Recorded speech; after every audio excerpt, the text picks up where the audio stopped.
Century 21 et ses 915 agences immobilières au service de vos projets partout en France présentent Sud Radio Conseil de famille.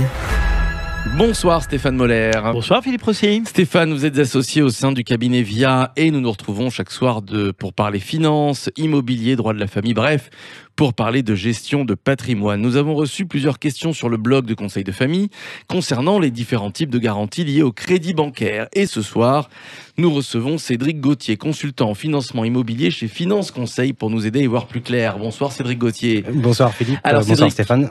Pouvez-vous nous donner la définition d'une garantie d'un prêt immobilier ?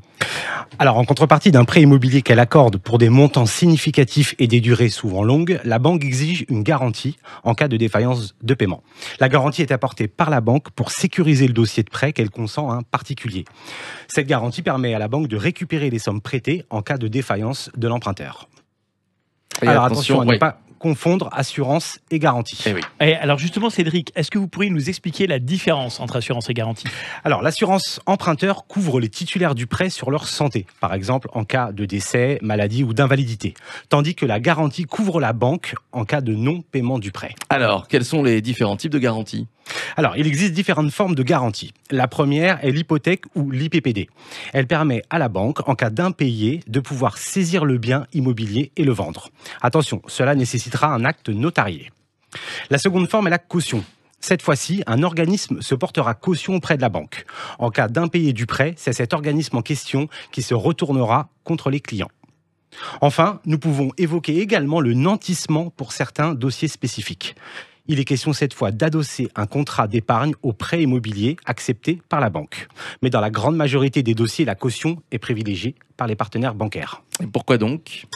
Pour deux raisons. La première est simple, la caution permet à la banque justement de se décharger du recouvrement de la dette en cas d'impayé des clients. La deuxième est financière, le coût d'une garantie caution est moins cher qu'une hypothèque classique in fine pour les clients. Alors Cédric, est-ce que vous pourriez nous donner le coût de cette mise en place de garantie pour un prêt immobilier ? Alors il est difficile de vous annoncer un tarif car le coût de la garantie bancaire ou de l'hypothèque dépend avant tout du montant emprunté. Nous conseillons en effet à nos clients ou nos prospects en amont de s'adresser à un courtier comme Finance Conseil pour étudier la meilleure solution sur cet aspect essentiel d'un prêt immobilier. Merci à vous Cédric Gauthier. Vous retrouvez nos chroniques quotidiennes sur le site de Sud Radio et puis évidemment vous continuez de poser toutes vos questions sur le blog de Conseil de famille, conseil avec un s-2-famille.com.